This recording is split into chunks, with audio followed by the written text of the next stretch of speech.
This is 100% absolutely not true what Mateo just said. I don't know much about Scrum. Okay, I know something, but it's a little comparing to your knowledge. So first of all, thank you very much for having me here the second straight time. And I must say this is a really big honor for me too, and I really do appreciate my being here and share some thoughts with you. And you can trust me, I'm a lawyer, as usually. And this time I'd like to, my job is to share some thoughts on the best and the worst practice in doing Agile, but only from the legal perspective. So this should be a legal perspective, not the business one, not the technology one, but maybe in some cases, but mainly I would focus your attention on some legal points of view. So let's get started. Some of you may remember this slide because this is the very last slide of my presentation from the last year. The trust is must. I don't know how I can figure out such a phrase, but this is true. We were talking about that the trust is the very crucial component of doing IT projects. In fact, maybe this is the most important one, probably. And this is the same legal perspective, not only technological one, not only business one. The same from the legal point of view. Of course, I'm a lawyer and I don't trust anyone by definition. This is sad but true. But when we're speaking of trust, it's very in line with some values that have been added to the Scrum guide lately. What values? Courage, focus, respect, commitment, openness. It looks like it all goes down to the one point. Agile is a win-win game. Agile is about a win-win strategy. Do you agree with this? Do you? I can hear you. Okay. Right now I feel like a Beyoncé. The problem with trust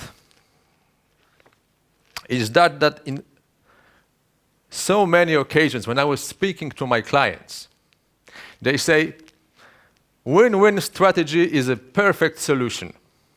It's a really perfect idea, especially when it comes like this.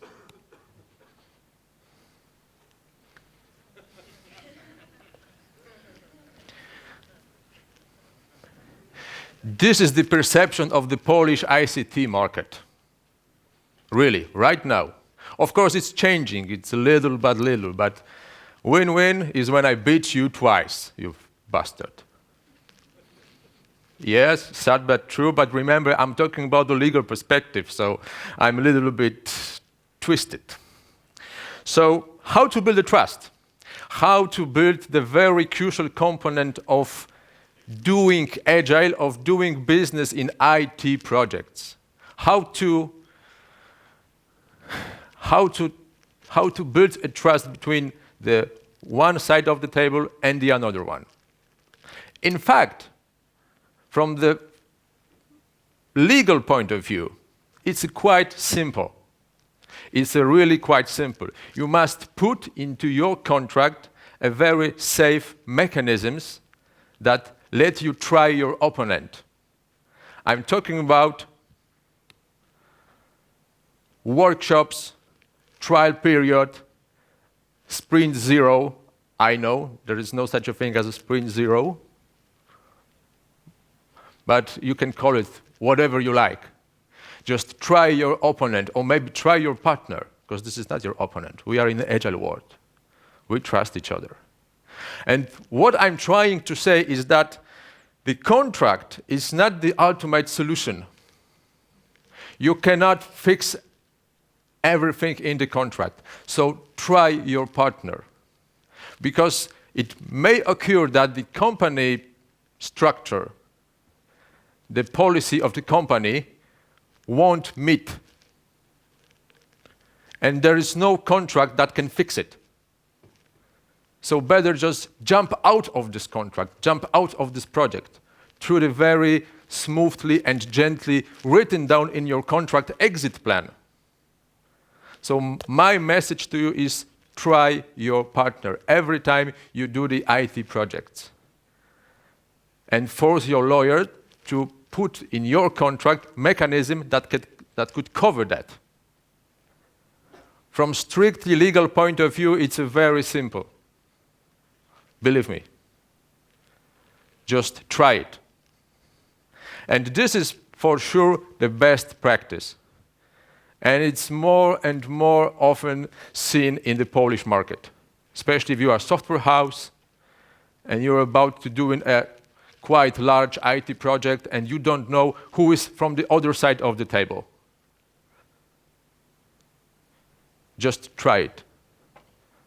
Just give you a chance. If it's okay, continue. If it's not, jump out. Jump out through the exit plan, but you have to have exit plan in your contract. And this is the lawyer job, and you must force your lawyers to do that. So this is first best practice, and in the same, the worst practice. We don't have any exit plan, we don't try. Let's go on, we will see. This is not the ultimate solution.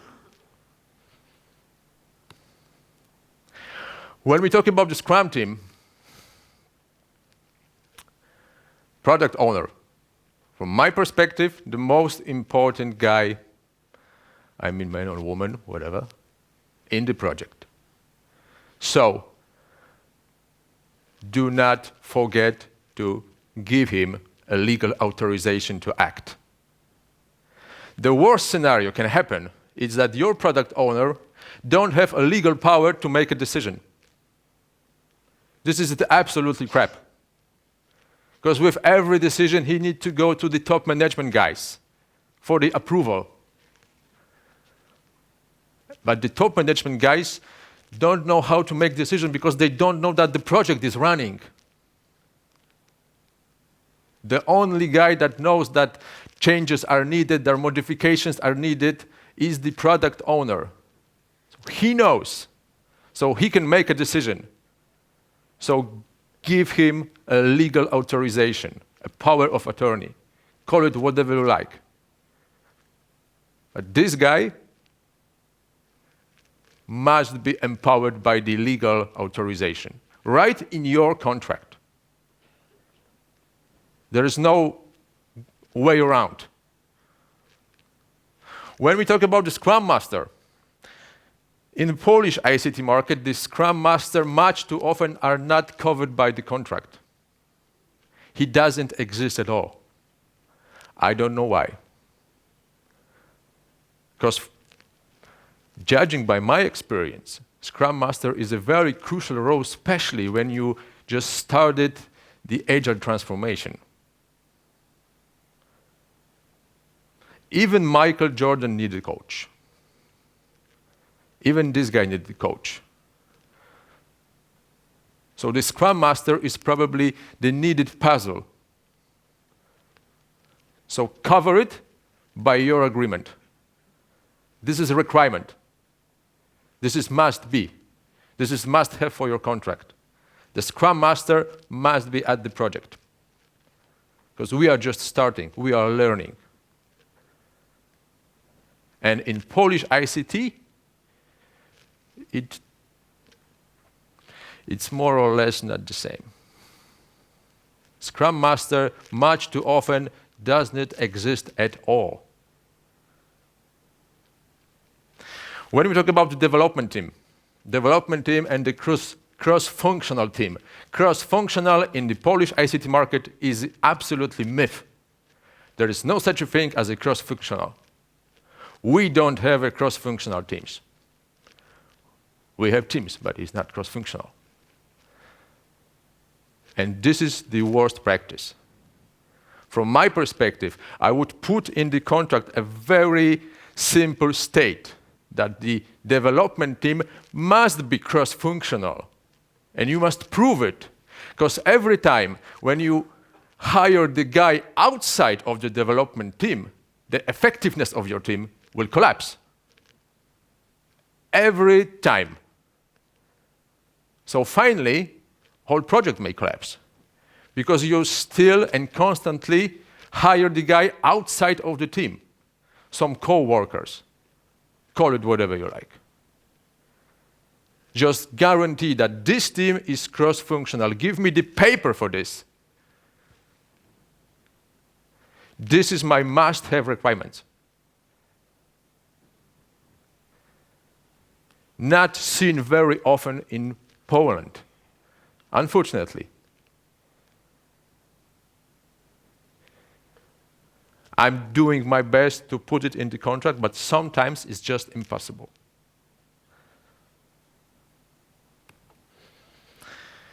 Events and artifacts. Sprint. The problem with sprint is that when we are writing down the contract, we use a very simple phrase.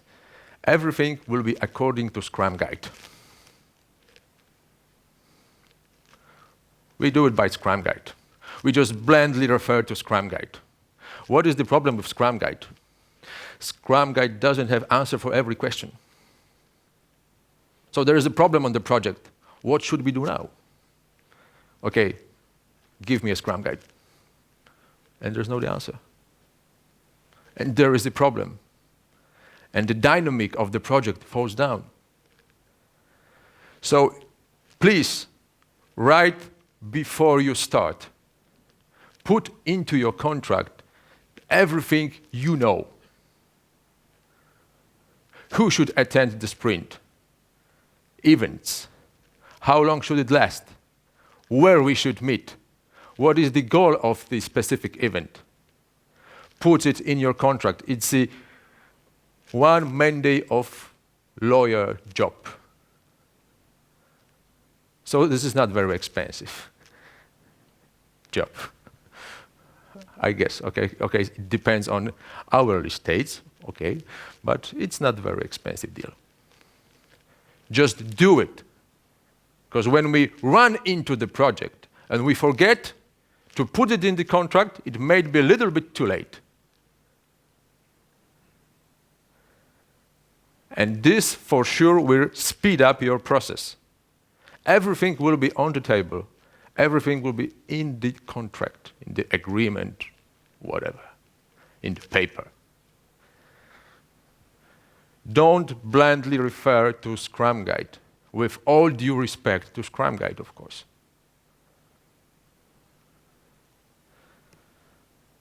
This is probably my favorite one.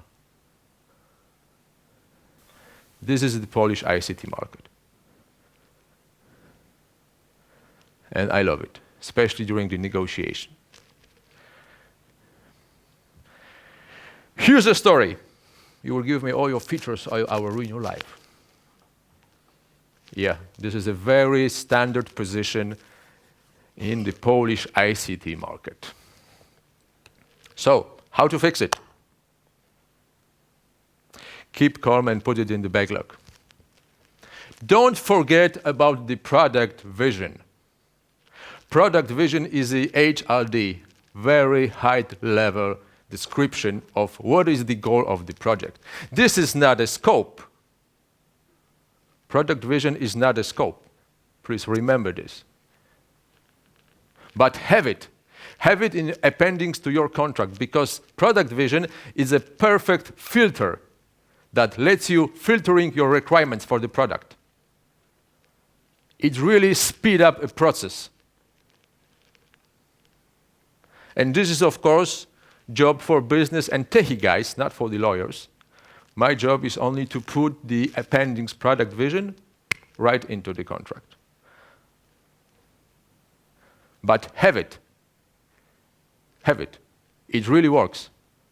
Trust me, I'm a lawyer. The more you know, the better. There is an absolutely 100% not true myth about the scope in the Agile products, in the Agile projects, whatever. when we are doing Agile, there is no scope at all. This is the best thing about Agile. And this is absolutely not true. This is absolutely not true. I've seen a huge Agile projects, really international one, where the scope were precisely described, topic, user stories, epics, whatever. Doing Agile is not have a very foggy scope. Doing Agile in the contract is to have good change control procedure. This is the crucial things of the contract agreement, Agile agreement, Scrum contract, whatever. This is the crucial point. The change control procedure that lets you modify your contract according with the project. This is the salt of the Agile from the legal perspective. Not that our scope is a very foggy and we actually don't know what to do. We are constantly R&D. We love R&D. But when I'm bank, I don't care about R&D. I care about my system. Just give me a system. I'm not R&D guys.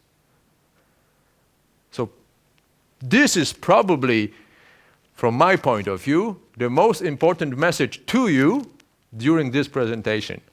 Change control procedure. And this is the job for the lawyer. And this is expensive one.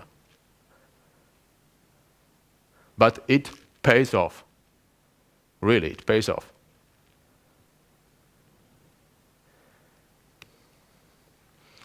Last, but not least, there's one more thing, and right now I feel like a Steve Jobs. There's one more thing we truly love, we are truly dedicated to, and we all know what it is. This is it. Yes, my dear, everything goes to money. We are doing Agile because we want more money. We want technology that works to make more money. And this is absolutely fair. This is absolutely fair. There is nothing wrong with this. Really, nothing wrong with this. But how it looks like right now in the Polish ICT sector, when we look at the, let's say, money transfer between one side of the table and the other one, it looks more or less like this.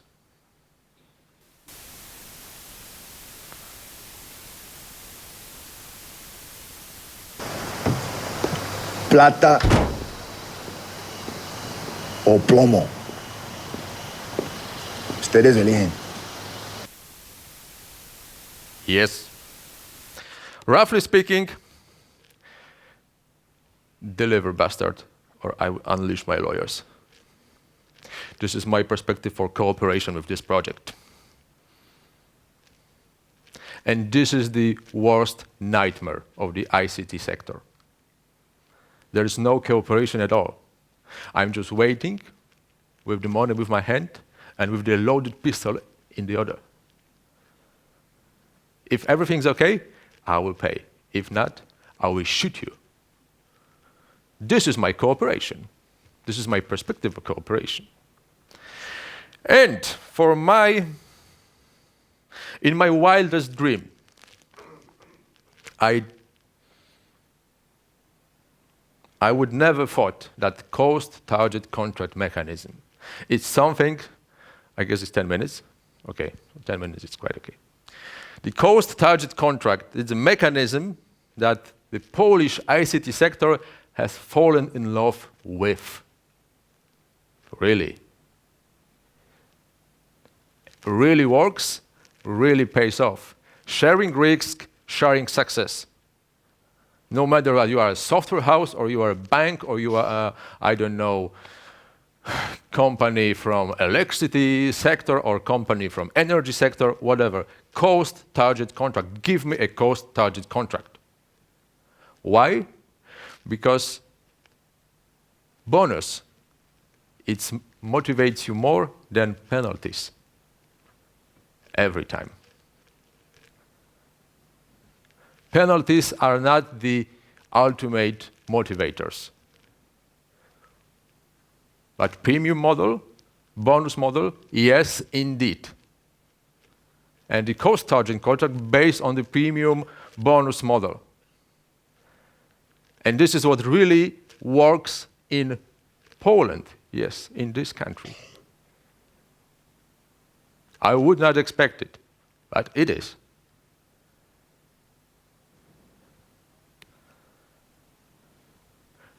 A short executive summary, because I'm a lawyer, so I need executive summary every time I present something. So this is a takeaway slide for you.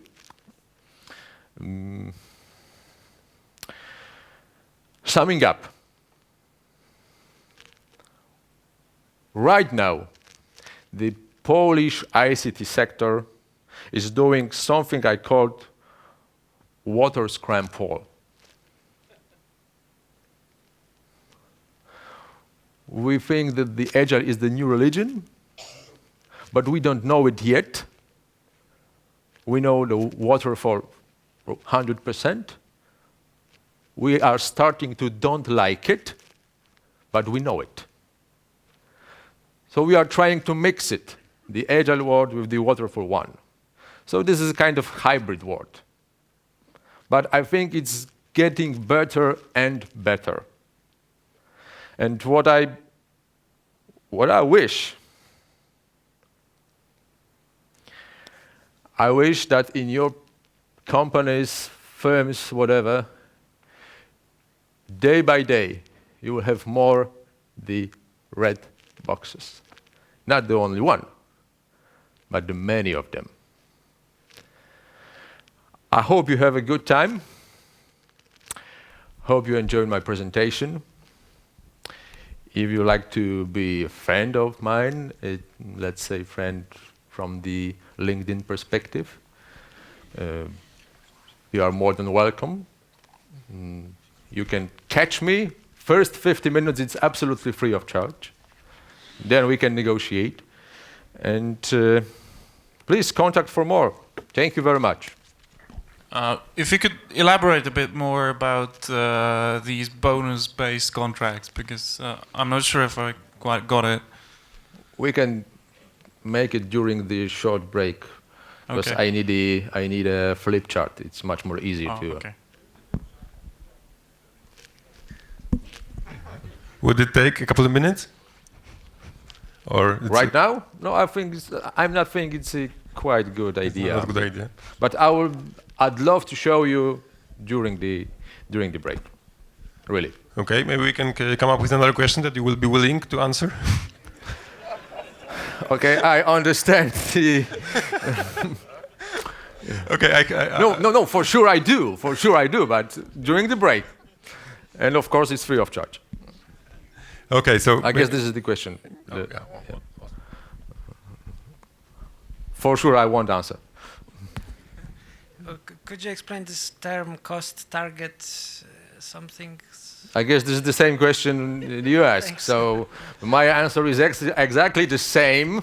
I will show you during the break. Okay. About the definition, cost-target contract is about sharing success and sharing collapse. I guess this is the simplest definition. But it's a very simplified definition, I would say. But when I get my flip chart during the break, I can enlighten you. I hope there is no more questions. Oh, there is one. Oh, yeah. Let me guess, you're talking about cost-target contract.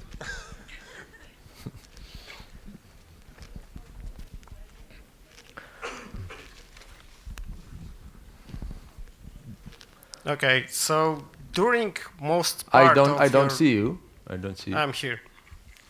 Okay. So during most part of your presentation, you implied that lawyers should be like a, I don't know, scribe of the project, and how we can put all of these things you mentioned in the contract since we don't know them up front. You know, we don't know them because we are lawyers, or we don't know them because... What is the reason we don't know? Simply, we cannot know everything we want to put in our sprints up front, and you implied that we should have them in our contract. So how we will do that? I did not say that you should precisely describe your scope in 100% of user stories. What I said is that write down what you know. If you know 100% of the scope, please write it down. If you know 50% of the scope, please write it down. This is my message. I do believe that we can face the project when we don't know, maybe not nothing, but we will really know a little. But what you know, please describe in the scope. And there may be projects with the 100% user stories, epic topics, or whatever, and there might be a project with some very high-level epics. The question is how to precisely describe the change control procedure that let you modify your scope to go to the to show the easiest way to the final goal, to the, let's say, system which is done. So this is I guess this is the most important part of the Agile contract. The change control procedure, what I just said. But I'm not saying that you should put in your contract everything what you don't know, because you don't know it. Is, of course, you cannot write it down. You don't know the whole scope. But what you know, please write it down. Don't let it for, let's say, late. Do it in front, right before you start. It for sure pays you off, and it really works. Okay, so thank you very much.